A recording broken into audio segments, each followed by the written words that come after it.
বাতৰিৰ আৰম্ভণিতে কেইটামান প্ৰশ্ন। গৰু বিষয়ে ৰচনাখনৰ আৰম্ভণিটো সলনি হৈ যাব নেকি? গৰু এবিধ পোহনীয়া ঘৰচীয়া জন্তু বুলি এতিয়াও লিখিবনে? নে গৰু এবিধ ৰাজনৈতিক জন্তু বুলি লিখিব? নে গৰু এবিধ ইতিহাস প্ৰসিদ্ধ জন্তু বুলিহে লিখিব পাৰিব আপুনি? কোনে ক'ব এতিয়া? প্ৰথমে শুনি লওক গোমাংসক লৈ ৰাজ্যৰ মুখ্যমন্ত্ৰী ডক্টৰ হিমন্ত বিশ্ব শৰ্মাৰ বৃহৎ ঘোষণা নতুন দিল্লীৰ পৰা। কেবিনেটত এটা সিদ্ধান্ত হ'ল যে অসমৰ কোনো হোটেল আৰু ৰেষ্টুৰেণ্টত গোমাংস পৰিৱেশন কৰা নহ'ব। আৰু বিভিন্ন ধৰণৰ যি সামাজিক ফাংচন হয়, কোনোবাই ধৰ্মীয় সভা পাতিলে, কিবা পাতিলে, যিবিলাক সামাজিক সভা হয়, সেই সামাজিক সভাটো গোমাংস খাব পৰা নহ'ব। যিটো এটা অভিযোগ আছিলে যে কোনোবাই গোমাংস দি দিলে, তাৰমানে পাব্লিকলি খালে। এতিয়াৰ পৰা public consumption of beef has been totally prohibited from today. মই ভাবোঁ যে এই প্ৰভিজনে বা এই ব্যৱস্থাই আমাৰ যিটো অৰিজিনেলি যে আমি অসমত কেটল প্ৰহিবিশ্যন কৰিব খোজোঁ, সেই ব্যৱস্থাকো টনকিয়াল কৰিব। আৰু ৰকিবুল হুছেইন আৰু ভূপেন বৰাই যিখিনি বিচাৰি আছিলে ডাইৰেক্টলি ইনডাইৰেক্টলি, সেইখিনিতো অলপ আগবাঢ়ি যাব। মুখ্যমন্ত্ৰীৰ কথা শুনিলে এতিয়া বাতৰিৰ আৰম্ভণি, মানে ক্ৰিয়া প্ৰতিক্ৰিয়া। প্ৰথমে শুনি লওক কাৰ কি মত গোধনক লৈ। এই পদক্ষেপক আদৰণি আৰু সহযোগিতা আগবঢ়াব লাগে। কংগ্ৰেছ দলৰ জ্যেষ্ঠ নেতা, প্ৰাক্তন মন্ত্ৰী, বৰ্তমানৰ সাংসদ, 10 লাখতকৈ অধিক ভোটত জিতি যোৱা সাংসদ, তেখেতে কৈছে। তো সেইকাৰণে এইটো ফুল ষ্টপ দিয়াটো ভাল হৈছে। মই এইটো আদৰণি জনাইছোঁ দলৰ তৰফৰ পৰা। এই ইছ্যুটো শেষ যোৱাকালিৰ পৰা, এতিয়া আৰু লগাব নোৱাৰিব। মানে বয়কট কৰিছে, সোমাব নিদিওঁ বুলি কৈছে।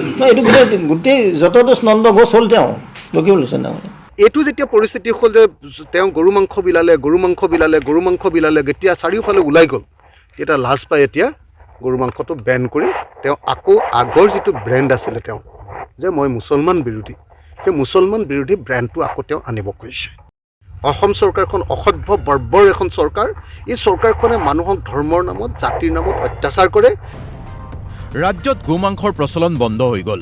কেবিনেট সিদ্ধান্তৰ পিছত এতিয়া ক্ৰিয়া প্ৰতিক্ৰিয়া আৰম্ভ হৈছে। এতিয়া গৰু বিষয়ে ৰচনাখনৰ বিষয়ে আকৌ সোধো। গৰু বিষয়ে ৰচনাত চিণ্ডিকেটৰ কথাও লিখিব লাগিব নেকি? অখিল গগৈয়ে সুধিছে, চিণ্ডিকেট বন্ধ কিয় হোৱা নাই? গৰু বিষয়ে ৰচনাত চিণ্ডিকেটৰ কথা আপুনি লিখিছিলনে? মুখ্যমন্ত্ৰীৰ মানুহে গৰুৰ চিণ্ডিকেট বহুৱাই দিয়াৰ কাৰণে সকলো বস্তুত যেনেকৈ চিণ্ডিকেট বহুৱাই, আপোনালোকে সকলোৱে জানে যে চুপাৰীৰ চিণ্ডিকেট যেনেকৈ বহুৱাই, হৰেণ মহন্তকে দিছে চুপাৰী চিণ্ডিকেটটো চলাবলৈ, তেনেকৈ বিভিন্ন ধৰণৰ চিণ্ডিকেট বহুৱাৰ দৰে গৰুৰ ওপৰতো চিণ্ডিকেট বহাই দিলে। গৰুৰ ওপৰত চিণ্ডিকেট বহুৱাই দিয়াৰ কাৰণে আমাৰ সাধাৰণ মানুহবিলাকে আগতে দামত গৰু যে বিক্ৰী কৰিছিলে, এতিয়া কম দামত বিক্ৰী কৰিব লাগে। অখিল গগৈৰ কথা শুনিলে। এইবাৰ শুনক মানে প্ৰশ্ন, গৰু যদি ৰাজনৈতিক জন্তু, বৰাহ মানে গাহৰিৰ কি হ'ব? উত্তৰ দিছে ৰাজ্যিক বিজেপিৰ সভাপতি ভৱেশ কলিতাই। আনপিনে অসমক নিৰামিষ ৰাজ্য ঘোষণাৰ দাবী তুলিছে কংগ্ৰেছে। গাহৰি মাংসক গাহৰি মাতা বুলি নকওঁ। তেওঁলোক এইটোৱে ক'লোঁ যে গাহৰি মাতা নহয়, গৌ মাতা। সনাতন সংস্কৃতিত হিন্দুস্তানত গৌক পূজা কৰা হয়। গৰু বিহু আছে, ইয়াৰ হিষ্ট্ৰী আছে। গাহৰি বিহু আছে নেকি? ইয়াৰ অৱকাশ আছে, ইয়াৰ হিষ্ট্ৰী আছে। মই অসমৰ মাননীয় মুখ্যমন্ত্ৰী ডাঙৰীয়াৰ প্ৰতি আহ্বান জনাওঁ, অসম ৰাজ্যখনক নিৰামিষ ৰাজ্য কৰাৰ কাৰণে আপোনালোকে সিদ্ধান্ত লওক।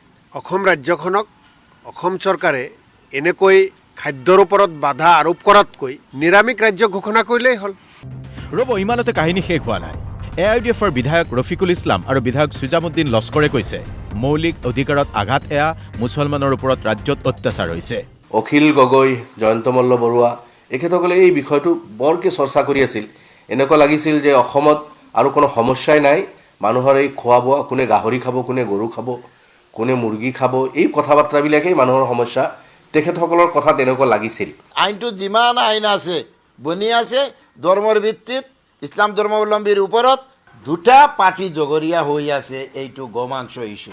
বিজেপি আৰু কংগ্ৰেছ দুটা পাৰ্টিৰ কি উদ্দেশ্য সেইটো মই নাজানো। ৰাজনীতিক উদ্দেশ্য আছে আৰু আমাৰ মানুহ দুখ পাই আছে। এতিয়া শুনক আৰু অলপ কথা। গোমাংস যদি ৰাজ্যত বন্ধ, গাহৰি মাংসৰ কি হ'ব? গাহৰিৰ ইতিহাস নাই, গোধনৰ ইতিহাস আছে। সেই ব্যাখ্যা দিছে কেইবাজনো নেতাই। তাৰ মাজত আছে জাকিৰ হুছেইন চিকদাৰ, দিগন্ত কলিতা, অখিল গগৈ, অনেকজন।